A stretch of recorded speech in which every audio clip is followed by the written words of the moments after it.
Thanks to Charm Diamond Centers, the Canadian Love Map podcast has been sharing the stories that shape us for 10 seasons.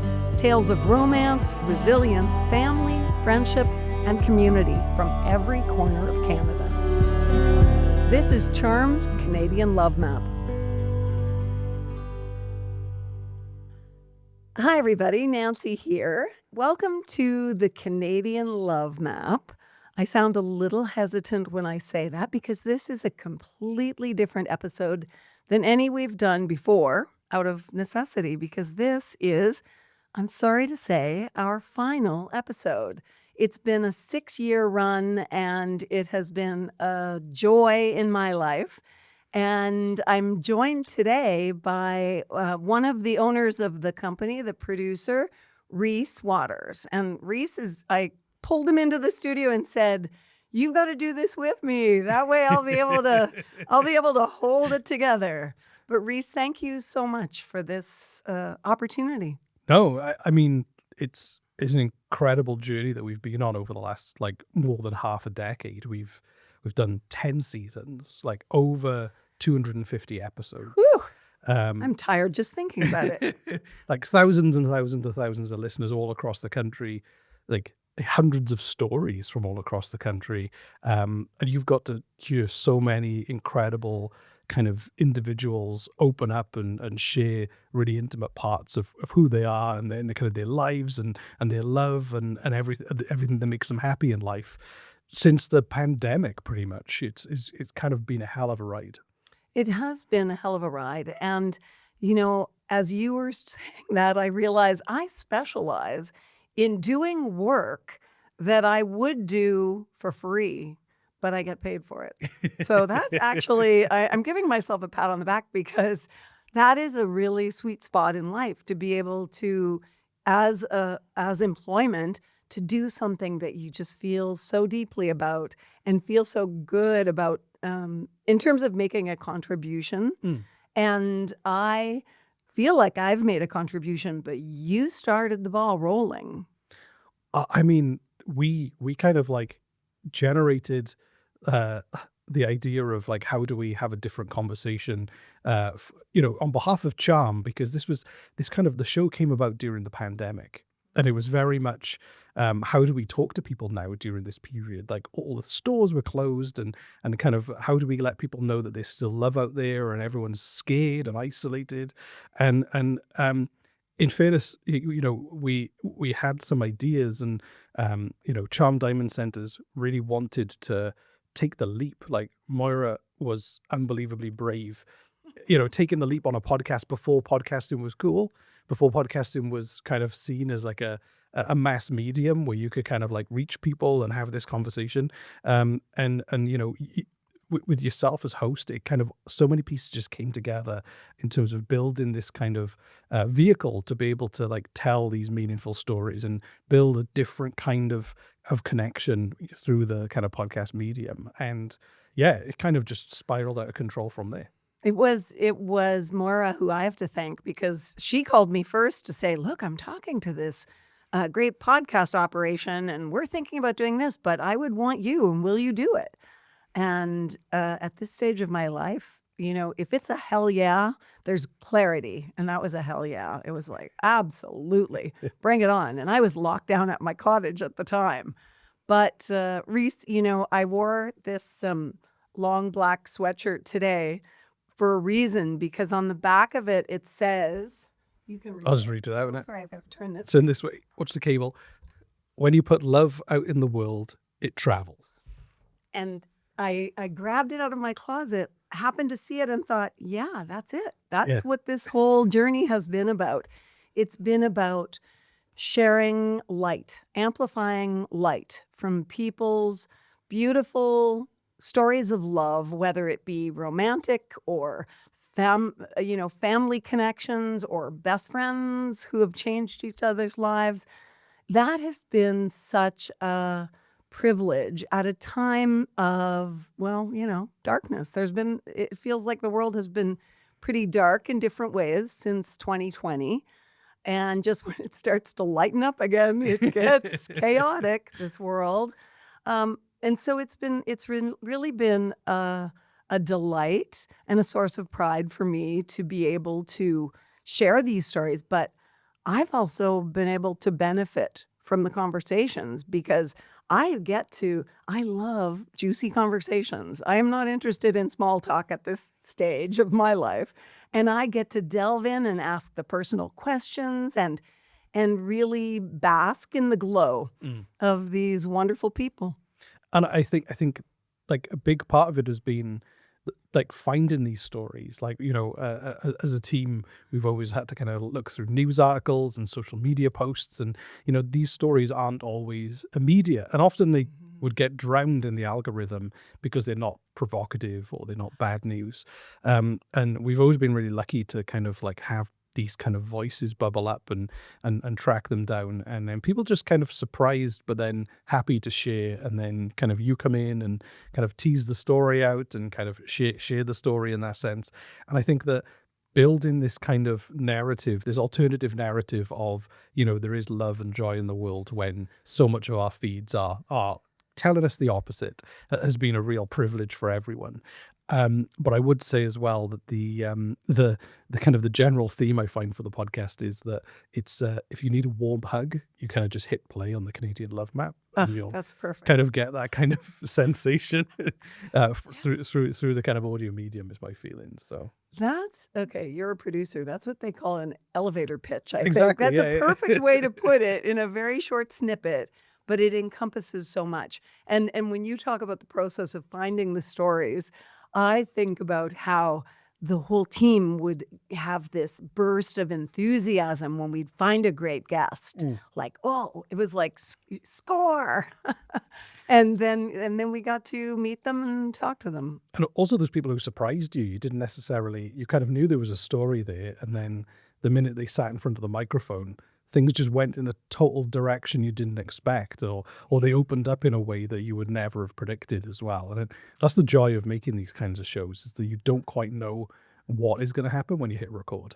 Yes, and for me, there's a lot of presence in Yeah. that conversation, and there has to be. I've never approached them as an interview. I don't have questions written out. Sometimes there are questions written for me, and I tend to take that in ahead of time, but then not use them. I'm notorious for that.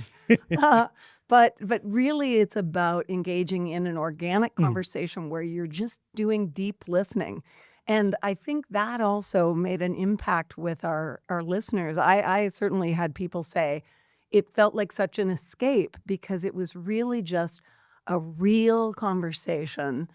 And you were getting to learn about an interesting, dynamic person who is doing something interesting and sometimes totally unpredictable, to your Exactly. point. Yeah. As well, I remember the first time we ever made an episode. We made the first episode together because it was almost like a proof of concept, and we had it was the story of Ted and Lillian. Ted was a widower, and his daughter Missy kind of sat with us, and we actually went to his apartment. It was the only episode, apart from a couple of special episodes, that we kind of did outside of the studio. Yeah, I And forgot about and we that. had that conversation with him, and that one always stuck in my mind because it was such a gentle, kind of kind love story that he just wanted to talk about his wife. Like he just and they had some great stories. I always remember him talking about the fact that he'd go to her grave once a year, and he'd buy a bottle of Riesling wine because they were stationed in Germany during the Cold War together.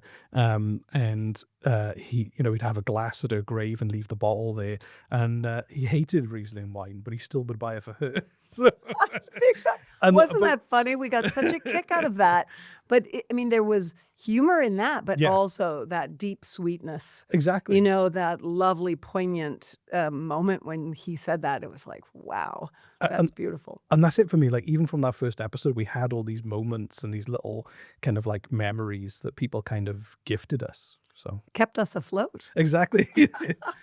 And there were, I mean, we were trying to go through we were texting each other going through the process of like, which episode should we talk about? And there are so many, but I know that Joy was a really personal one for you. I'm not the sharpest knife in the drawer, but I do get on with people. I love people.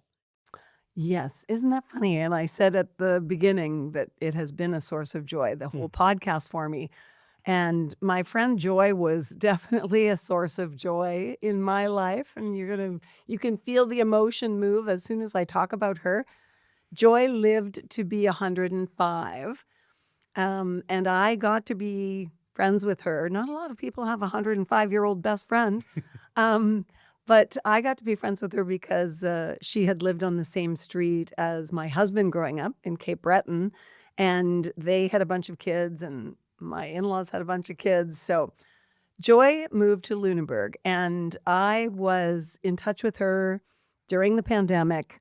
And she said to me one day, I was just checking in on her to see how she was doing. And she said, Nancy, have you heard about this Major Tom? He was Major then, in the UK. And it was the story of this 99-year-old man who was, I believe, a veteran. And he was walking with his walker around his yard, and he was doing it to raise money for the NHS, the National Health Service in the UK. And she said, Nancy, that's great, but I'm older and I can walk farther. and so I thought, okay, here we are in lockdown. I'm receiving my marching orders right now, and I'm going to do this little project with Joy. And so Joy and I embarked on this lovely journey together with the VON, who she wanted to raise money for, and a wonderful woman named Emily there. And Joy's daughter, June, was part of the team.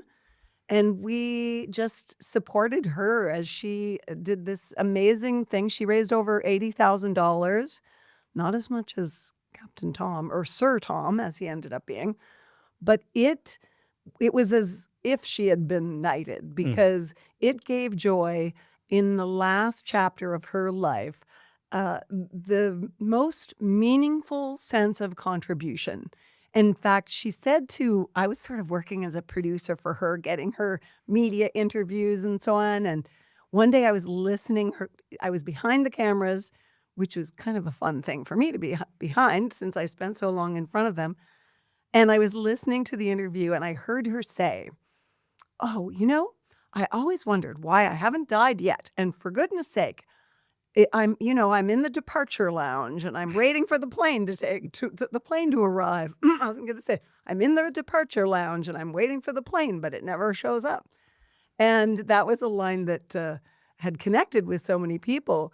But in this interview, she said, I now understand why I'm still here, because I was supposed to do this. And that's how meaningful it was to her. It was meaningful to people across the country, including within the VOM. Mm-hmm.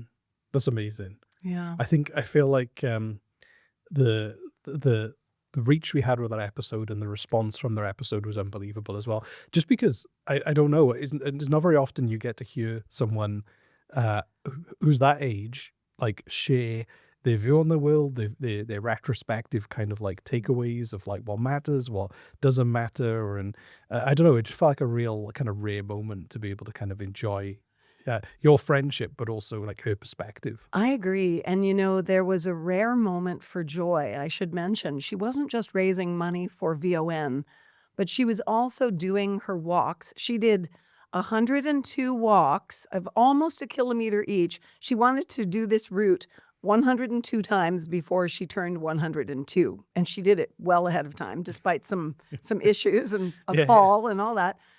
But she did it in honor of 2 VON workers who were killed in the Nova Scotia massacre. And that happened in April of 2020, as a lot of people will remember. And it was Kristen Beaton and Heather O'Brien. And Heather O'Brien's family, on Joy's 102nd birthday, delivered 102 roses. Oh, wow. To her home, to her. And she had pictures taken with them. And I think that really landed for her, that she had made a difference, not only in terms of raising money for an organization she had supported as a volunteer for a long time, but also made an impact on the families of these beautiful women who had been victims. And she really felt like she had done something important. Didn't mean to put you through an emotional roller coaster, but That's my life. Rhys, I'm very open with my emotions. It's always a roller coaster. and another one was of course, which is another deeply emotional episode, was the Guthro family. Whew. And I feel like that one again. It resonated. It was one of those episodes where like they were like musical interludes. In a way that we kind of never had before on the show, but it just seems such a part of who they were. Yes, I thank God every day for giving me your eyes. I wouldn't change a single thing about our crooked smile. Seasons flow and I watch you grow. I just hope to God you know that you can count on me. I'll be by your side. You can count on me. I'll be by your side. Mm-hmm. And it's interesting you bring them up the way you did, because it immediately made me remember the title of that episode is Notes of Love. Mm. It was Bruce Guthro, who was a tremendously successful Canadian musician from Cape Breton. Again, those Cape Breton stories. And he was here with his wife, Kim, and their daughter, Jody. They also talked about their son, Dylan, who was really too busy in Nashville writing music and playing. But we didn't know at the time that the three of them came in that Bruce was sick. And I only learned afterwards that part of the reason they said yes to the request was that he had gotten a prognosis that was not good, and they thought it would be a nice thing to have for posterity's sake. I didn't know why it was so rich, that conversation that day, and just the energy in the room, but I knew there was something incredibly special about it. It was not heavy. It was light. They were funny. Bruce and Kim talked about how they had met one another out, and how they really sparked when they saw each other running in 70s gear, those short little shorts. And anyway, you've got to listen to the episode. You've got to listen to the episode. If you haven't heard it, I will say that sometimes after I've had the conversation that we've recorded as a podcast, I will then listen to it once it's edited. And it's a very different experience, even though I was in the conversation. And that one in particular, I listened to when it got posted, and I just cried my way through. And again, I didn't know yet that Bruce was sick, and he has since very sadly died with cancer. And there was an enormous tribute to him in Cape Breton. There was a great concert, which was a real kind of realization for a lot of people that he had helped so many other musicians. He had bolstered their, careers, like Madison Violet, for instance, and all sorts of musicians. He had touched so many people's lives. And he wasn't just a Canadian folk singer. He was the frontman of the Scottish band Runrig.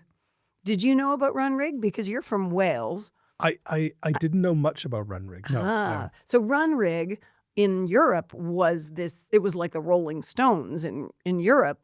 And they went looking for a front person, a singer, and they found Bruce Guthro somehow. And anyway, so he sort of was, a successful folk singer here, but he was a superstar in Europe. And he, to me, will always be a superstar human. He was just a wonderful guy. And his wife, Kim, is amazing. And Jody and Dylan are both forging really great careers and doing interesting things. And they've kept his songwriter circle alive, the Bruce Guthro songwriting circle.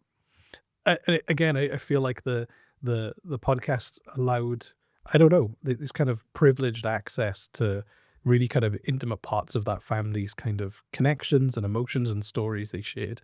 I feel like for a listener just to tune in, it's kind of goes a lot deeper than what you'd necessarily expect on a podcast. Exactly. And I heard that from several of our mutual friends over the past 2 years who've said, wow, I'll never forget listening to that. Or I've listened to that conversation, 4 times, because it's just, in fact, when I first listened to it, Rhys, I immediately picked up my phone and I did a little Instagram video saying, and I had tears in my eyes saying, I just wanted to capture this right now and say, I love this conversation. These people are just good people. If you think, good people don't exist in the world, you have to listen to this.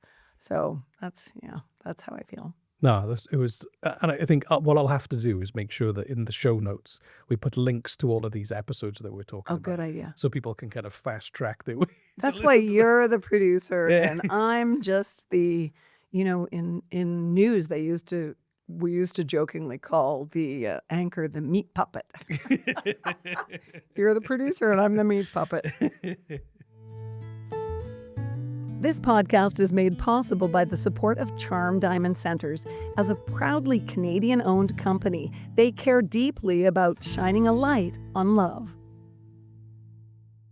And another episode we wanted to kind of give like a solid mention because, again, it featured quite an emotional moment for people was Alicia and Scott. Hello, lovebirds sitting on the bench.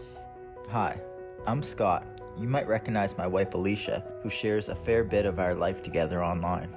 I loved her from the moment I met her, but it took a little longer for Alicia to fall in love with herself. It took me 30 years to really be in my body and like who I was and allow the focus to be on my personality and not my size. Now her celebration of body positivity has made the whole world fall in love with her too. We're high school sweethearts who've been together for 14 years. He's always been so dedicated to me and the decisions that I've made. No questions asked, no need for any explanation, just we'll figure it out, let's do it. When we got married, money was tight and we had to choose between a wedding or a ring. She chose the wedding. Now, what she doesn't know is that I'm gonna make good on the ring. See our story at charmdiamonds.com.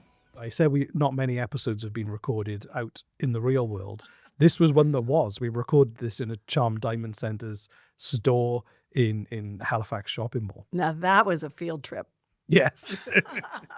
and he gave her an engagement ring because he couldn't afford one when they first got married. That was, in part working with Charm, they wanted to surprise her.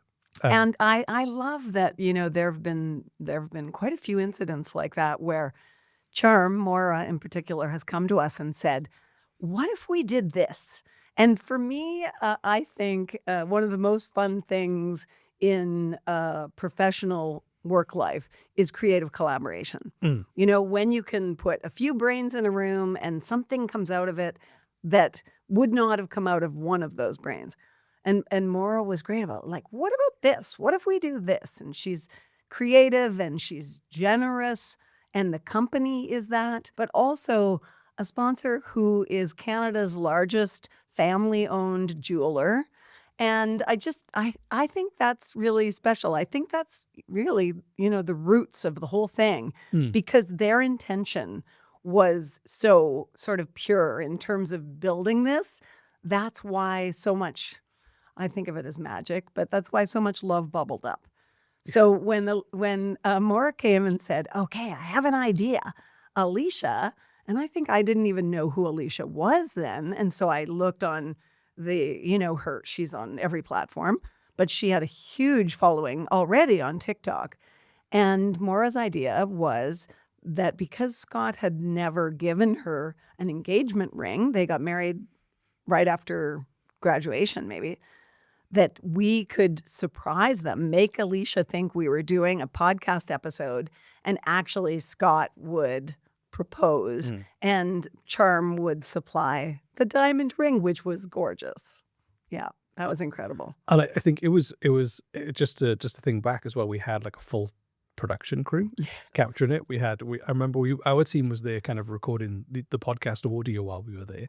And I remember it was a weekend in the shopping mall. We got there early before kind of everyone came in and it was kind of next level production for the show. But you're right in terms of like that's the one thing I would like kind of that always sticks in my head is how um Moira and the team get so excited about engagements and about people. It's to them, it's not kind of just a product. It's like they're so in tuned into the meaning of them, and kind of like love showcasing those kind of like moments and those kind of exchanges between people that are kind of so meaningful. It was more a mission. Yeah, it was. Yeah, It was more a mission than a product always. And I think the grand scheme was like, how can we capture these? What is the best way to capture these amazing moments, and to get that on screen and everything like that, and kind of them reacting live to kind of Scott surprising Alicia was kind of really stood out as a moment. And again, that video did like got such a response too on social media. The episode did as well. Well, it was just so fun. First of all, there was such a sense of fun in it, but also people look at Alicia as a representative for love in the world in some ways. I sort of feel like she's a warrior on social media because she is totally herself. She shows up. She is body positive. And when people try to shame her for the size or shape of her body, she is not having it. And I love the way sometimes that she claps back to people. So I've just been kind of mesmerized watching her numbers rise. She has millions of followers now, and they have made this amazing life where they are content creators. They are living a terrific life. They're traveling all over the world. She's modeling for Pennington's, and she's into every project you can imagine. And so it's really lovely to think that we played a little role in their story. It's just really nice to remember that every time she looks at that ring, maybe she thinks, oh yeah, he tricked me with the help of Nancy and Rhys. Yeah, she can go back and listen to the moment over and over again or watch it. Yes. And Maura really was she was the mastermind behind that. Yeah. One other honorable mention that you kind of brought up as we were kind of settling down was Barbara and George, the couple who met in a retirement home in Newfoundland. Oh my gosh. You know what? Listen, you say those words and a smile just spreads across my face. I will tell you, listener, if you have not heard Barbara and George, what was the name of their episode? A Love for the Ages. A Love for the Ages. He's really good for me. He's really encouraging. He's a gentleman. He makes me happy, makes me laugh. I couldn't ask for any better than I have right now. I'm full of love. I can't love him any more than I do. I love him with everything that's in my heart, everything. It will give you a smile for the ages. It is the sweetest love story. And it was just such a treat because they were so funny. They literally ran into each other going around a corner in this nursing home. And George was a famous hockey player. Everyone in Newfoundland knew who he was except her. So Barbara was, none the wiser, and she just thought he was some guy. And it's a beautiful love story. So there you go. We end with a romance, I guess. Yeah, exactly. So kind of looking back over the last 6 years, like I said, 250 plus episodes, hours and hours and hours of sharing love stories. What are you going to kind of take away from this as we kind of like close out the show? Oh gosh, I will take away the love. I think that's the obvious answer. I will take away friendships. I've created friendships. Not only with you guys here, but with listeners who've really, shared how much it's meant to them, and also some guests. You think about KevJet.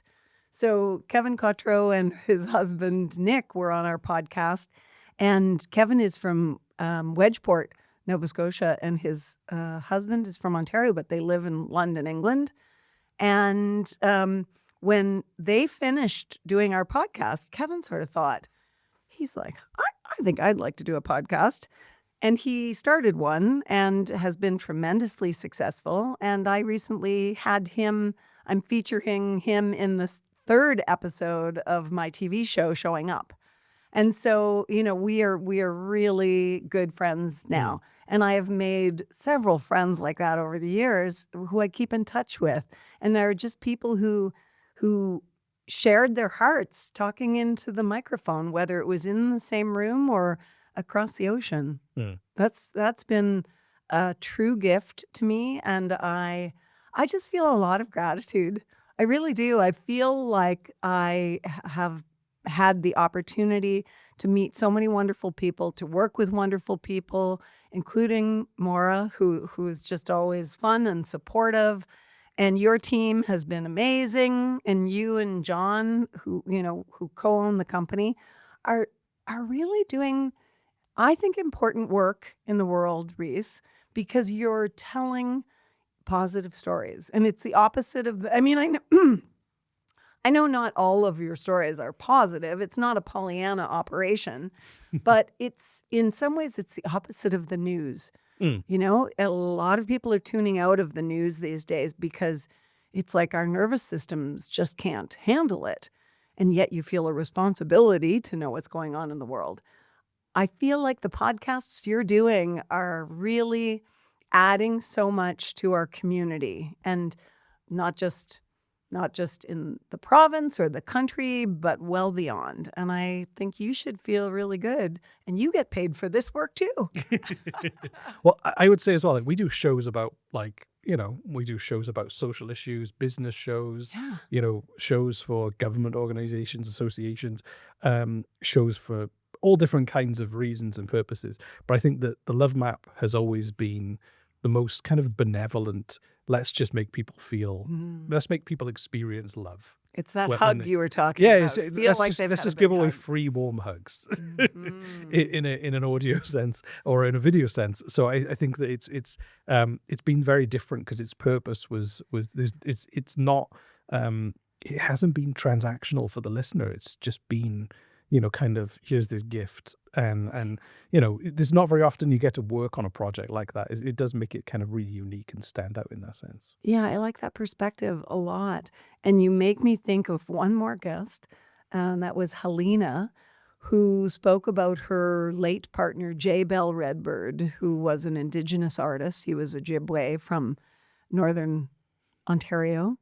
And I told the story, and I feel like it fits here, that when I first met Jay and Helena, I was interviewing them, but for a completely different project. I had been hired to do interviews, and we spent the good part of a day together. And then at the end, I went to give them a hug because they were both just kindred spirits. Like, I got along so well with them. And I hugged Helena, and then I leaned to the left and went to hug Jay, and he put his hands up in front of him, and he said, "Oh, wait." And I thought, oh gosh, maybe he doesn't hug. I'm invading his space.